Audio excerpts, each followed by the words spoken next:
அனைவருக்கும் வணக்கம். காசியில் கருடன் பறக்காது, பல்லி கத்தாது. அதற்கு பின்னால் இருக்கும் அதிசய ரகசியம். இந்த உலகில் பாவங்களை போக்கும் மிக புனிதமான தலமாக காசி, வாரணாசி கருதப்படுகிறது. காசியில் இறந்தால் மோட்சம் என்று நம் முன்னோர்கள் கூறுவதற்கு காரணம் அந்த தலத்தின் அற்புதமான ஆன்மீக சக்தி. கங்கை நதி ஓடும் அந்த புனித நகரம் குறித்து பல அதிசயங்களும் மர்மங்களும் பேசப்படுகின்றன. அவற்றில் மிகவும் வியப்பூட்டும் ஒன்று, காசி நகரத்தில் கருடன் பறப்பதில்லை, பல்லி கத்துவதில்லை. இந்த விசித்திரமான நிகழ்வுக்கு பின்னால் ஒரு பழமையான புராண சம்பவம் இருக்கிறது. பல யுகங்களுக்கு முன்பு ராமாயண காலத்தில் ஸ்ரீராமர் ராவணனை வதம் செய்த பின் ராவண வதத்தால் ஏற்பட்ட பாபத்தை போக்குவதற்காக சிவபெருமானை வழிபட வேண்டும் என்று எண்ணினார். அதற்காக ராமர் ராமேஸ்வரத்தில் சிவலிங்கத்தை பிரதிஷ்டை செய்ய வேண்டும் என்று முடிவு செய்தார். அப்போது அவர் தனது அன்பு பக்தனான ஆஞ்சநேயரை அழைத்து காசி நகரத்திற்கு சென்று அங்கு இருக்கும் ஒரு சுயம்பு சிவலிங்கத்தை கொண்டு வா, அதை ராமேஸ்வரத்தில் பிரதிஷ்டை செய்து வழிபடுவோம் என்று கட்டளையிட்டார். ராமரின் கட்டளை என்றதும் அதை நிறைவேற்ற வேண்டும் என்று பக்தியுடன் ஆஞ்சநேயர் உடனே காசியை நோக்கி புறப்பட்டார். ஆஞ்சநேயர் காசி நகரத்தை அடைந்த போது அவர் கண்ட காட்சி அவரை மிகவும் ஆச்சரியப்படுத்தியது.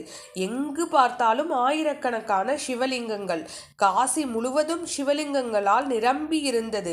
இதில் எது சுயம்புலிங்கம் என்று அவர் குழம்பி போனார்.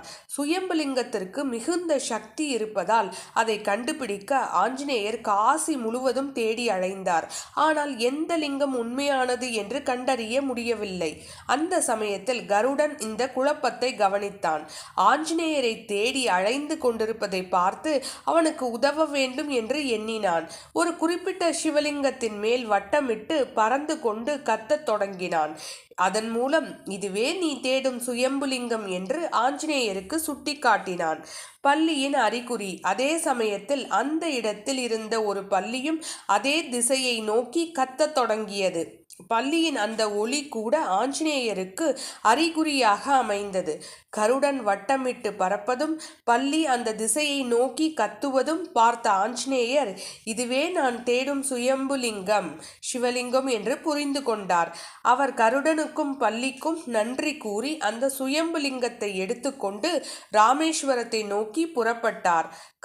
காசி நகரத்தின் காவல் தெய்வம் காலபைரவர். அவர் அனுமதி இல்லாமல் காசியில் இருந்து எதையும் வெளியே கொண்டு செல்ல முடியாது என்பது ஒரு விதி. ஆனால் ஆஞ்சநேயர் ராமரின் கட்டளையை நிறைவேற்ற வேண்டும் என்ற பக்தியால் அந்த விதியை பற்றி சிந்திக்காமல் சுயம்புலிங்கத்தை எடுத்துக்கொண்டு செல்ல முயன்றார்.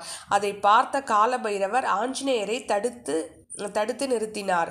ஆஞ்சநேயரும் காலபைரவரும் என் அனுமதி இல்லாமல் காசியில் இருந்து எதையும் எடுத்துச் செல்ல முடியாது என்று காலபைரவர் கூறினார். இது என் எஜமானர் ஸ்ரீராமரின் கட்டளை, அதை நிறைவேற்றாமல் நான் திரும்ப முடியாது என்று ஆஞ்சநேயர் கூறினார். இதனால் இருவருக்கும் இடையே வாக்குவாதம் தொடங்கியது. அது மெதுவாக பெரிய சண்டையாக மாறத் தொடங்கியது. ஆஞ்சநேயரும் காலபைரவரும் இருவரும் பேராற்றல் கொண்டவர்கள். அவர்களுக்கிடையே சண்டை தீவிரமாகிவிட்டால் உலகமே அதிர்ந்து போகும். இதை கண்ட தேவர்கள் எல்லோரும் அச்சத்தில் ஆழ்ந்தார்கள். இப்படி தொடர்ந்தால் இந்த மண்ணுலகில் பெரிய அழிவு ஏற்படும் என்று பயந்து அவர்கள் காலபைரவரிடம் சென்று வேண்டினர்.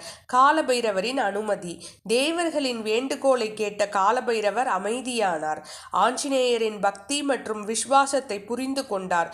பின்னர் அவர் கூறினார், நான் சண்டையிட்டது என் அனுமதி இல்லாமல் எடுத்துச் சென்றதற்காக மட்டுமே.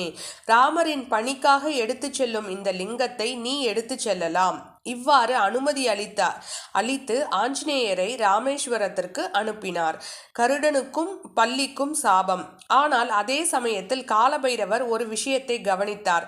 கருடன் மற்றும் பல்லி தான் அந்த லிங்கத்தை ஆஞ்சநேயருக்கு சுட்டி காட்டியிருந்தனர்.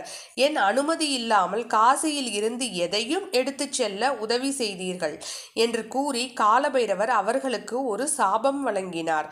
அவர் கூறினார், இந்த வாரணாசி நகரத்தில் நீங்கள் இருவரும் இனி எங்கும் இருக்கக்கூடாது. காசி நகரத்தில் கருடன் பறக்கக்கூடாது, பல்லி கத்தக்கூடாது. அதனால்தான் இன்று அந்த காலபைரவரின் சாபத்தினால்தான் காசி நகரத்தில் கருடன் பறப்பதையே காண முடியாது, அங்கு பல்லியின் குரலும் கேட்காது என்று பழமையான நம்பிக்கை நிலவுகிறது. இது காசியின் புனிதத்தையும் அதன் பின்னால் இருக்கும் புராண மர்மங்களையும் எடுத்துக்காட்டும் ஓர் அதிசயமான கதையாகும்.